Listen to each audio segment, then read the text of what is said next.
पृथ्वी दिवस भी मना रहे हैं।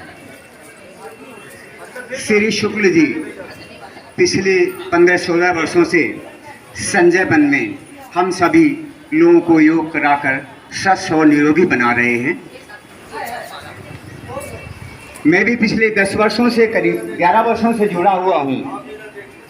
योगाचार्य जी की तत्परता, उनका हम लोगों के प्रति प्रेम और सद्भावना, साथ ही साथ अपने विचारों के द्वारा समय समय पर हम लोगों को जो मार्गदर्शन स्वस्थ रहने के लिए दिया जा रहा है, हम उनके आभारी हैं।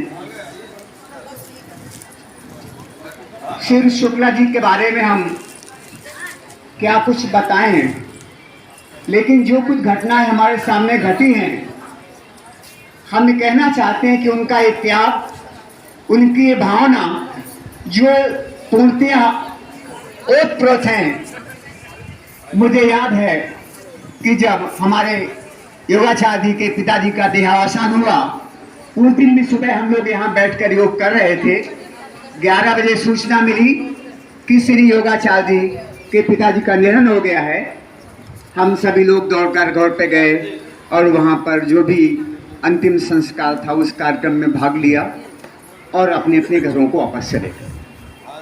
अगले दिन सुबह चूँकि आपको योगाचार्य जी को अस्थियों को विसर्जन करने के लिए इलाहाबाद जाना था, प्रातः 4 बजे उठ करके इलाहाबाद के लिए यहाँ से निकल गए और रात को 10 बजे इनकी वापसी हुई।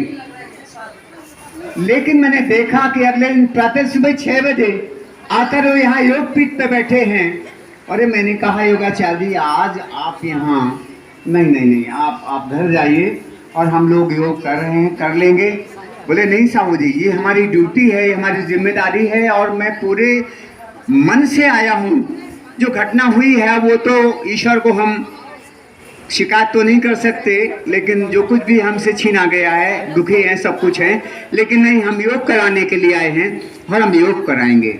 इन्होंने बैठ करके पूरे समय हम लोग को योग कराया। इनकी तत्परता, इनका हम लोग के प्रति समर्पण इसी से परिलक्षित होता है।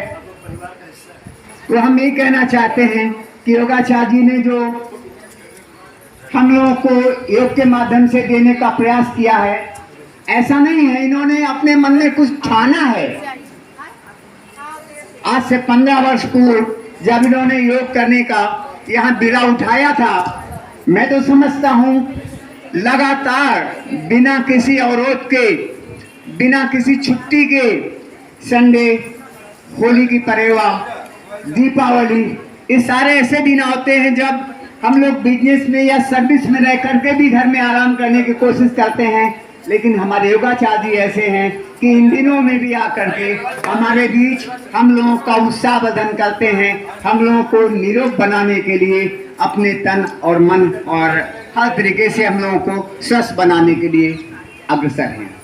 आज हम योगाचार्य जी के जन्मदिन पर ईश्वर से प्रार्थना करते हैं कि वो दीर्घायु हो और इसी तरीके से पूरे जोश खरोश के साथ जिस तरह से हम लोगों को योग निरोगी बनाने के लिए प्रयास करते हैं, ईश्वर उनमें क्षमता दे, उनमें भावना दे और ऐसे हम लोग के लिए ये योग और ध्यान कराते रहें। धन्यवाद। जन्मदिन है तो गुरु जी को कोट कोट बधाई। और आप योग के प्रति इतने समर्पित हैं कि हम लोगों के लिए 12 महीना, चाहे ठंडी हो, चाहे कड़ाके की ठंडी हो या गर्मी हो या बरसात हो, 12 महीना आप अपने, अगर 6 बजे आना है तो आप 6 बजे आके यहाँ रुकेंगे। जैसा कि साहू जी ने बताया कि आपके पिताजी के स्वर्गवास होने के बाद भी आप अगले दिन आप यहाँ आकर के योगा करा रहे हैं। इससे हम लोगों को प्रति आप इतने समर्पित हैं कि इसकी हम वाणी से उसका व्याख्यान नहीं कर सकते। कि आप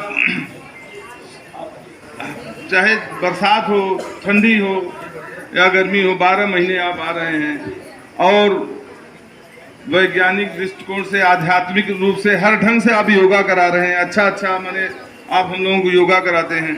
इससे हम लोगों को बहुत फायदा है, जिससे कि आप समझे कि हम लोगों को इससे अनेकों फायदे हैं, अनेक बीमारियां दूर हो जाती हैं। आज आपके जन्मदिन के साथ साथ आप धरती दिवस भी है, तो हमारा यही कहना है सभी लोगों से कि अगर जिसके पास ज़मीन है तो एक एक पेड़ ज़रूर लगाए। अगर नहीं ज़मीन है उपलब्ध है तो कम से कम 5-5 गमले लगाएं, जिससे थोड़ा सा हरियाली रहे, क्योंकि आजकल फुटपाथ तक तो लोग पक्का करा लेते हैं, पानी का वो हो नहीं पाता कि पानी जमीन में जाए, तो कम से कम 5-5 वृक्ष देते हरिओम करके चले जाते हैं। ये लिखा हुआ है, ये बीएम त्रिपाठी लिखा हुआ हमारे पास, वो पहले नंबर पर है भैया।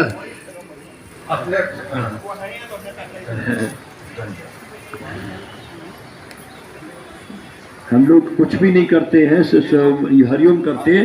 मौका मिलता है तो जरूर उद्गार और भावनाएं और अभिनंदन जरूर करना चाहिए, जो हम लोग कर रहे हैं आज। और शुभकामनाएं। आप लोग जो भी आएंगे आप लाइन से फिर बैठते भी जाइएगा, ताकि पीछे के लोगों को और सब लोगों को दिखाई भी पड़े।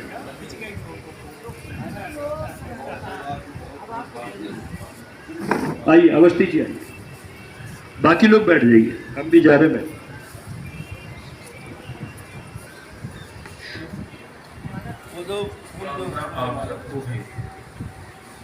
परम आदरणीय योगाचार्य जी, हमारे सभी योग साधक एवं साधिकाएं, आज इस पावन दिन पर जो हमारे योगाचार्य जी का जन्मदिन है और धरती दिवस भी है, सबका स्वागत एवं अभिनंदन करते हैं। गुरु जी का मेरे कौन सा जन्मदिन है ये मुझे विदित नहीं, कल पूछा भी था तो बड़ा अनुमान, क्योंकि ये इतना गोपनीय है।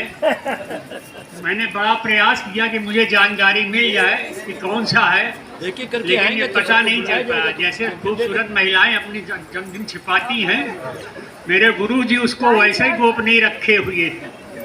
अब आप लोग गेस करिए कि ये कौन सा जन्मदिन हो सकता है गुरु जी का, क्योंकि हमारे योगाचार्य जी कितने स्मार्ट हैं ये तो आप लोग सब देखते ही हैं, कितने एक्टिव हैं, जरा भी आलस नाम की कोई चीज़ नहीं है। मैं 14 वर्षों से जुड़ा हुआ हूँ, बराबर देख रहा हूँ कि हमारे योगाचार्य जी बगैर किसी आलस के नित्य अपने काम में डटे रहते हैं और मस्ती से यहाँ योगा कराते हैं। हम लोग सुबह आकर के खूब इंजॉय करते हैं और दिन भर के लिए एनर्जी, मेरे जैसे बुढ़े दिन भर के लिए एनर्जी गेन कर लेते हैं यहाँ पे।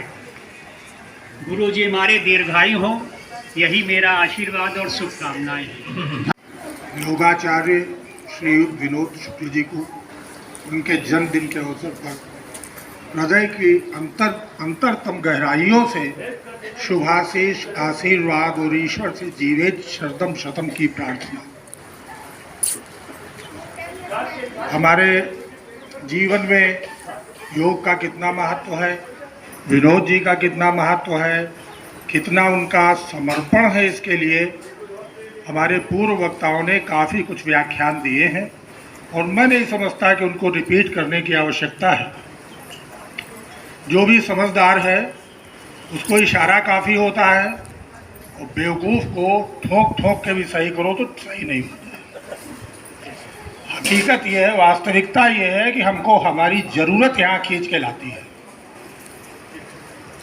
अगर हमें अपनी ज़रूरत नहीं महसूस होगी तो हम यहाँ कभी नहीं आएंगे, और अगर हमारी ज़रूरत होगी तो हम घुटनों के बल चलकर यहाँ आएंगे। ईश्वर हमें प्रेरणा देगा, हमें भेजेगा और हम आएंगे।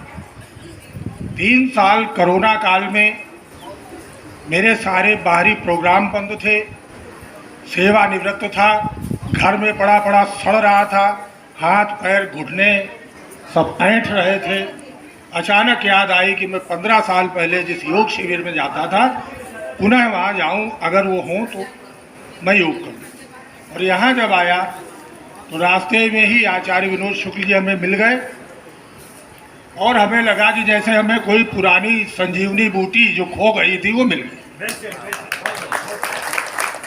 इसकी वजह यह नहीं थी, इसकी वजह मेरा स्वार्थ नहीं था। स्वार्थ लाग करें सब प्रीति, वो तो सही बात है। ये रहा कि मेरा अपना अनुभव रहा। मैं एक प्रशासनिक अधिकारी था गवर्नमेंट में, उत्तर प्रदेश सरकार में, और मैंने बहुत घूम घूम कर तमाम जगह देखा। कई योग शिविरों का मैंने लोकार्पण, उद्घाटन और इत्यादि कार्यक्रम जहाँ बुलाया गया। मोती झील गया, बहुत कानपुर के तमाम योग केंद्र देखे। लेकिन जो इनकी कमेंट्री होती है योग करते थे, आप कपालभाति कर रहे हैं, उसके बाद ये जो बॉडी के ऑर्गन्स के नाम गिनाते हैं, एक एक आसन में, एक एक प्राणायाम में, ध्यान में बताते हैं कि इसका आपके शरीर को क्या लाभ मिलने वाला है, ये बताने वाला कोई नहीं। 1 2 3 4 5 6 7 8 9 10 करके पीटी करा के सब छोड़।